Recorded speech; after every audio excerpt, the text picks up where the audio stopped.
The New Tech Times, a video magazine for the electronic age. In this edition, sports cable. Will big money for teams mean big headaches for fans? Also, video graphics. The film industry puts computers to work. Later, a commentary by columnist Lindsey Van Gelder and a guide to video cassette recorders. We'll show you what to look for. All in this edition of the New Tech Times. The New Tech Times is brought to you through a grant from Wausau Insurance Companies. Times change. Wausau works.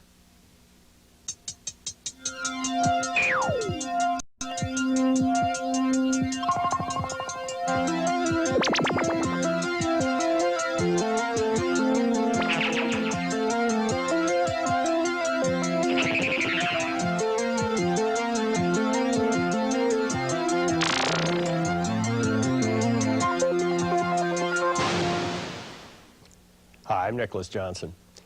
A great many Americans look upon computers and the new technology as the enemy. It's something scientific and cold and inhuman. But the fact is that computers and electronics technology are now merging with art, and neither will ever be quite the same again. The revolution is taking place in recording studios and artists' lofts and on TV programs. Whatever you may think of television, programming in the past has usually been little more than motion pictures of radio programs. Oh, there have been a few exceptions, I suppose. ABC Sports did some innovative things. There have been a few video artists.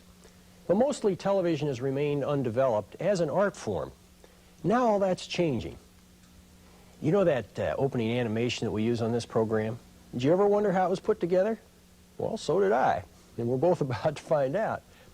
And remember that with the continuing drop in prices, what industry is using today will soon be available to the rest of us. Here's our report, produced by Barry Stoner.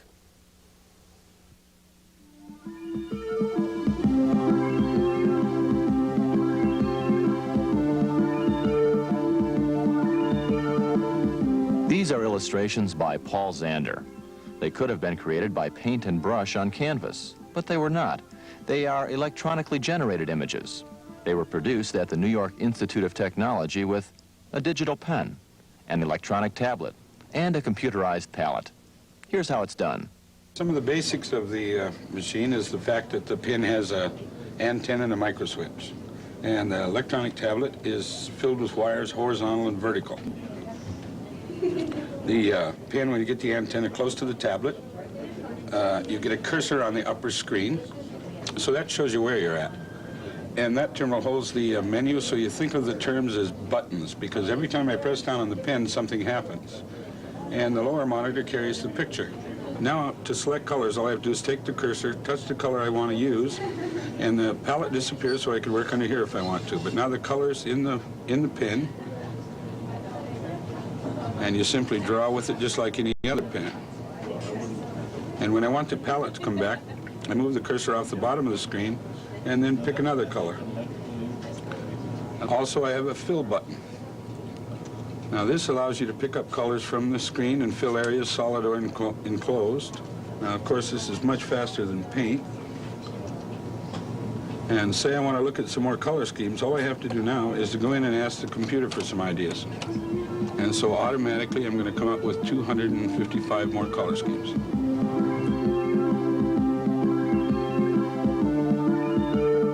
Zander and others are using new technology to create visual art.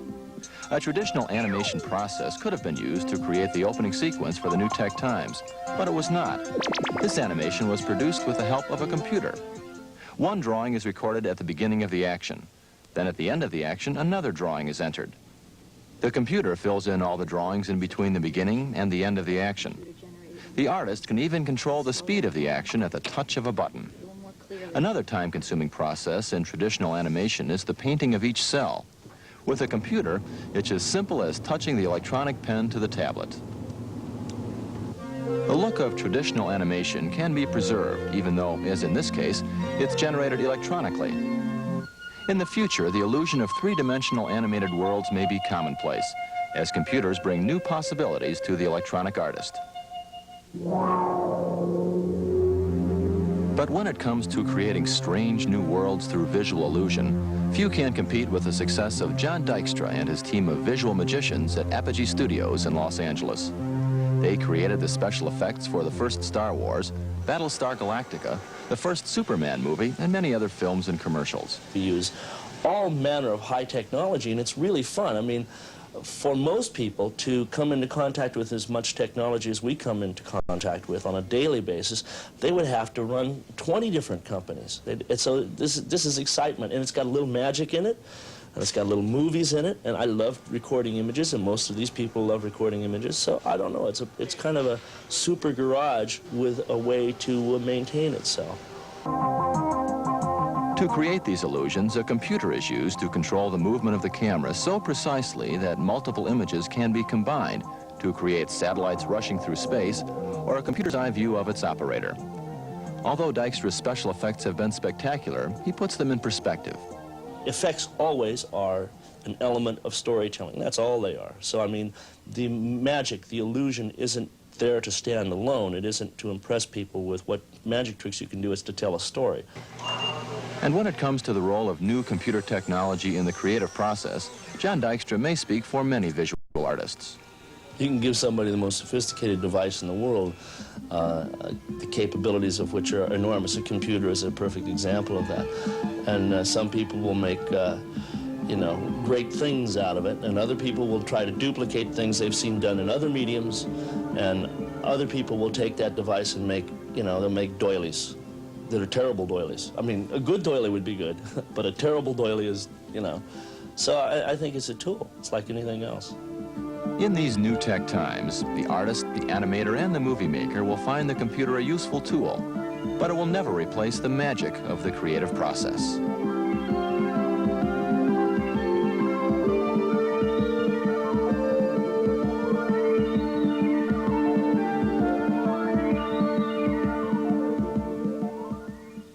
Not only is the new technology affecting what others are producing for us, it's also affecting what you and I can do with that entertainment in our homes. For years, expensive TV sets came with little 98-cent speakers. Soon we'll actually be able to hear our TV shows, and in stereo. Large TV screens and better sound will make those offensive commercials even bigger and louder in our living rooms. And now they're video recorders. Now, if you think most conventional television is mindless pap with commercial interruptions, you might well wonder why anyone would want to preserve it. But if you enjoy TV, and its schedule doesn't always agree with yours, cassette recorder may be just what you need. Here's Ken Munt's report. Learning the ABCs of buying a VCR requires a little homework, and there are a number of consumer-oriented articles worth reviewing before you leave your living room. Consumer Reports July '83 issue and the Home Entertainment Quarterly of September-October are two. Here are some other tips.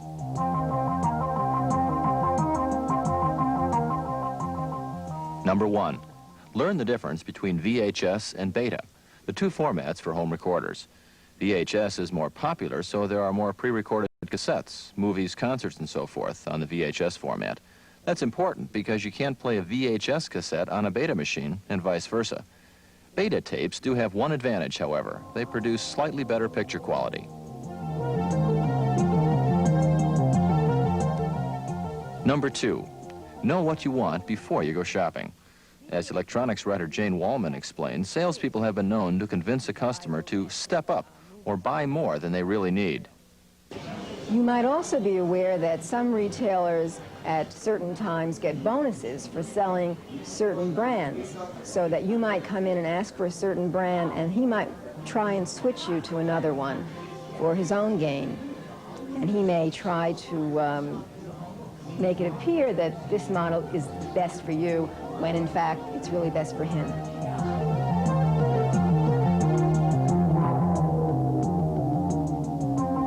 Next, decide on the features you want, the options that will personalize your VCR.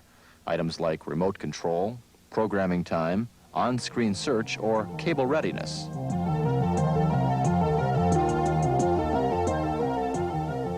Here's some information on each. Tip number 3, remote control.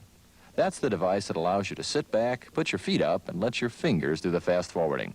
If that's important to you, expect to pay a little for it.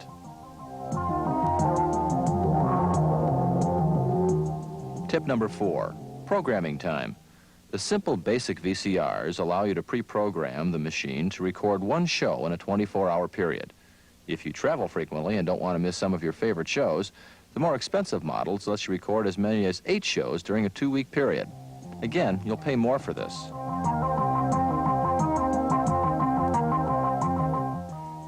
Tip number 5, on-screen search. This handy option now comes on most models. You won't have to go to the highest priced decks to get it, and it's useful. With it, you can fast forward through something you don't want to watch while still seeing the picture on the screen. That way, you know exactly where to pick up your viewing again. Tip number 6, cable readiness. Some video cassette recorders now come complete with the ability to tape and tune unscrambled cable transmissions without a separate converter box. Tip number 7, don't forget convenience. Make sure the buttons are big enough for you to punch and that the machine will fit in the shelf space you've allotted. A front-loading model saves more space than the pop-up top variety. And finally, tip number 8, price. Video cassette recorders start at about $400, and of course, the more you pay, the more features you get. Just remember to get only the features you want and need, and shop around. You can get some really good deals on last year's models. The only thing you might be sacrificing is some of the newer features that are available on this year's models. And our last piece of advice, tip number 9. For more information, head to your local library.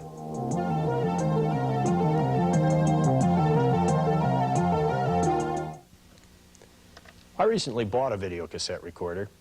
Do take Ken's advice. Prices and features can vary enormously, and time spent in your local library can pay you big dividends. But once you get one of these things home, what is there to record? Because no one has yet invented a piece of technology that can actually improve the content of television. Clearly, one of the most popular forms of programming is sports. Sports seem made for television, and in more ways than one. They've even changed the rules to create timeouts for commercials. Sometimes there seems to be more interest in the bottom line than the goal line. And it may end up costing you a lot more than you feel like paying.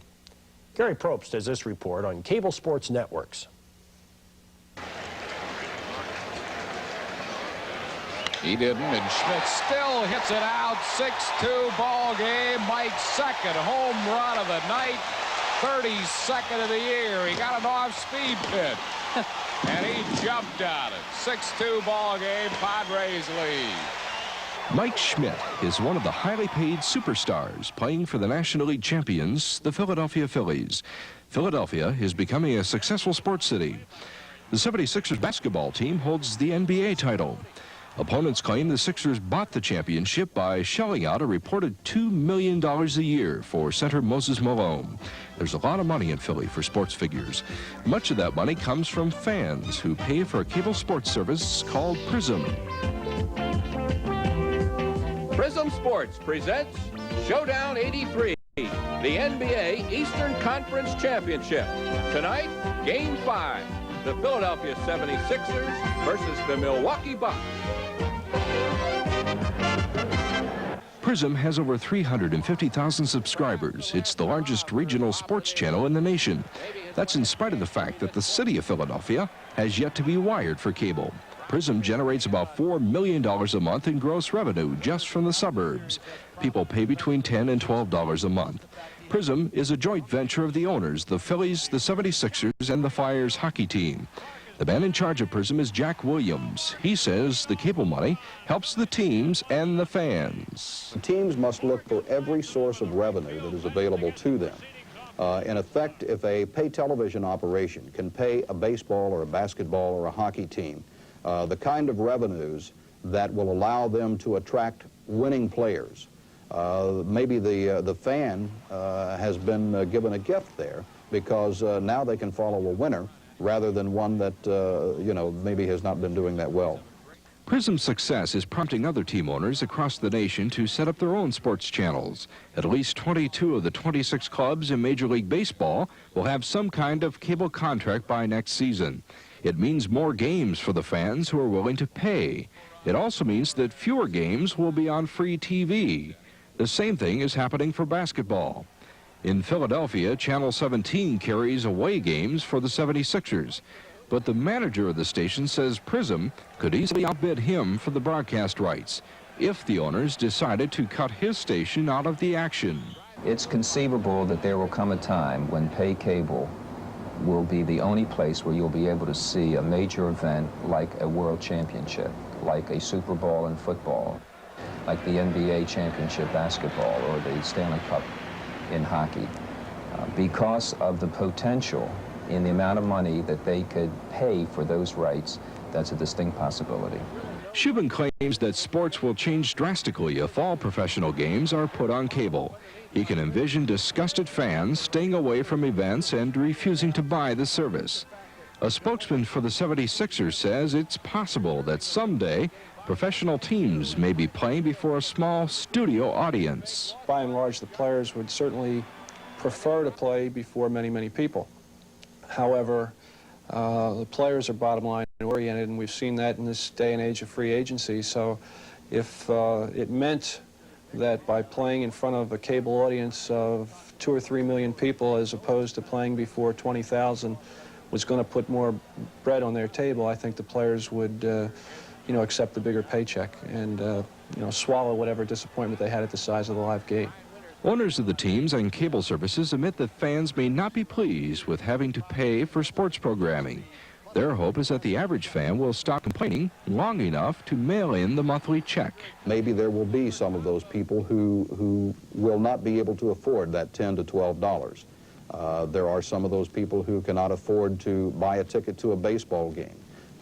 There are people who cannot afford to buy a television set. I don't know that, it's something that I'm sure people are aware of, are concerned about, but quite frankly, it's a business proposition, and it's something that you have to maintain the status of a team, you have to maintain the good financial resources of a team. Many people who watch sports on TV believe there's nothing they can do. Boy, it was nice a few years back when we had it all for nothing. And now it's all being split up and channeled out, and we're going to have to pay for it all. It's inevitable. I guess we just have to do it. I don't mind paying as long as I can pay per event, and they have quality sporting events.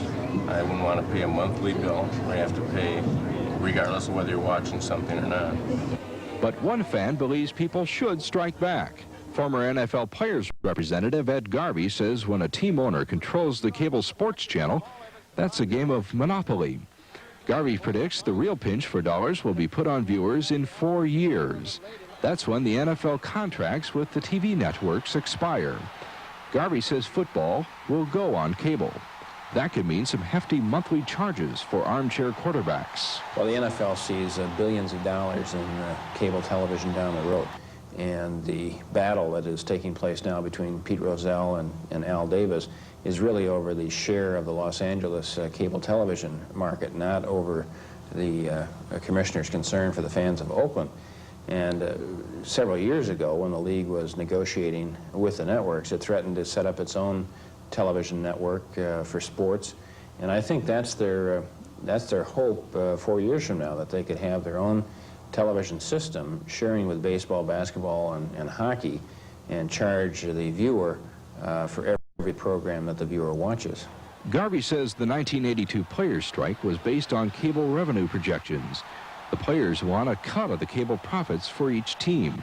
Garvey claims every NFL club will pull in about $40 million a year from cable. Garvey suggests that fans express their concern to their congressmen. The station manager back at Channel 17 of Philadelphia says it could have an impact. Washington, D.C. for years had a baseball team and had a football team. When they lost baseball, certain members in Congress were very upset. Now they only had football to watch. They could not watch football on television because home telecasts were blacked out. And it was at the behest of Congress that the blackout rule that currently exists in television was lifted. My point is that if enough pressure is brought to bear, things change in this country. If you have story ideas or comments, send them to the New Tech Times, 821 University Avenue, Madison, Wisconsin, 53706. Dr. Patrick Dixon is a professor of child and family studies at the University of Wisconsin, where he specializes in the microcomputers and young children. Hi, Pat. Welcome back to the New Tech Times. Pleased to be here again. What I would like to discuss with you this time is just what the family ought to do about the microcomputer in almost that vague a sense. I think that there are many parents who have a lot of anxiety. They want to do the right thing for their kids. They just don't really know what that is. What would you advise them? Someone who doesn't yet have a computer at home but's thinking about whether to do it. Is it important? Well, it can be important in those homes where the parents are comfortable with it, are willing to spend time helping their child use it, and are willing to make the commitment of time in making decisions about software. I don't think a parent who is terribly anxious about it should rush out and buy one just out of guilt. What's the process you should go through? Assume you do have some interest, but you don't have one, and you think your kid might use it to advantage. What steps should you go through? How do you go about, this can be a major decision. It is a major decision. It's a major decision initially whether to buy and then which machine to buy. I think parents ought to make that decision on hardware, looking at what other people they know have bought, what the school system is using in their community, as well as talking to salesmen. Are there books you can read, courses you can take that you'd recommend, magazines? The most rapidly growing section of the publishing business right now is books on how to use computers, how to buy computers. There are lots of books. There are many magazines that lay out reports. Consumer Reports recently had a detailed analysis of many of the machines for home use. Some people have expressed concern that there's a sort of latent sexism in computers, that some parents will buy a computer for their boys but not for their girls. Do you think that's a problem? I think it's a very serious problem. I do believe that skills with computers hold the key to many of the important influential jobs in the future. There's a lot of evidence that parents, for example, do not tend to spend as much for their boys, for their girls as for boys. Studies showed that boys and girls go to computer camps at roughly the same level at the most introductory level, but the more advanced, the more expensive computer camps, it becomes predominantly boys. Pat, we hear about the information poor, the information rich in our society. What you and I are talking about is fine for a family that is weighing whether to spend money on a vacation or another car or something of that sort and decides they want to get a computer instead. But what about those who really don't have the discretionary income to be buying any kind of a computer? Are they to be left out forever in our society? I worry about the current computer revolution widening the gap between the educational haves and have-nots. And as far as I can see right now, the only hope for poor kids is in the public schools. And that's why it's so urgent that we get microcomputers into public schools, because for poor kids, that is going to be their one way of having access. Thank you, Pat. Children aren't the only ones who are affected by computers and the rest of this new technology. It's entered the lives of each one of us one way or another, even if it's just something to fear. Now, women are our nation's largest minority group. The only minority group, in fact, that constitutes a majority of the population.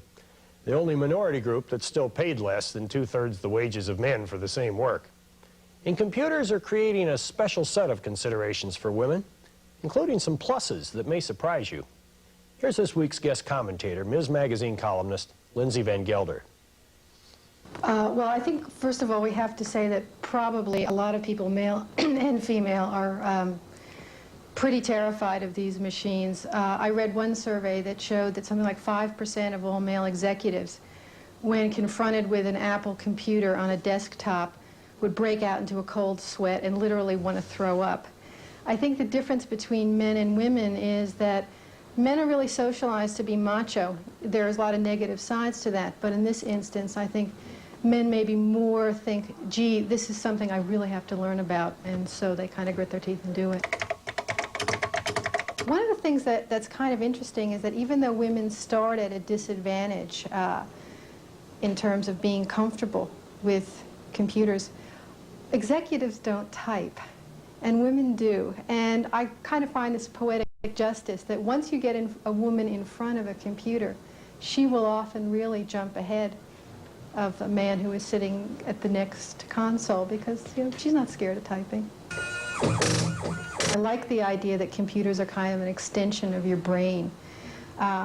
When you're sitting at your computer as a female, a lot of the things that would be kind of against you in the general business world or the general world in terms of, you know, strength or, you know, having a deep, booming, aggressive voice or whatever, are gone when you're sitting in front of the computer. And the idea of people in the future all kind of communicating, doing business that way as lines of type on a screen is pretty interesting to think about. Lindsey Van Gelder's right. There can be a kind of democratization from computer communications. It's similar to what those of us who are amateur radio operators have when we transmit in Morse code, because age and sex and race, religion, nationality, all seem to vanish in those little dots and dashes, or in the bits and bytes of a computer. But she's also right about the frustration. You know, this week, a new database program on my home computer devoured every one on my mailing list whose last name began with a letter after K. I'm sorry, Mary Joan Kaminsky, wherever you are. The New Tech Times is a long way from utopia. But it's our times, and I hope you'll be back here to share them with me again next week.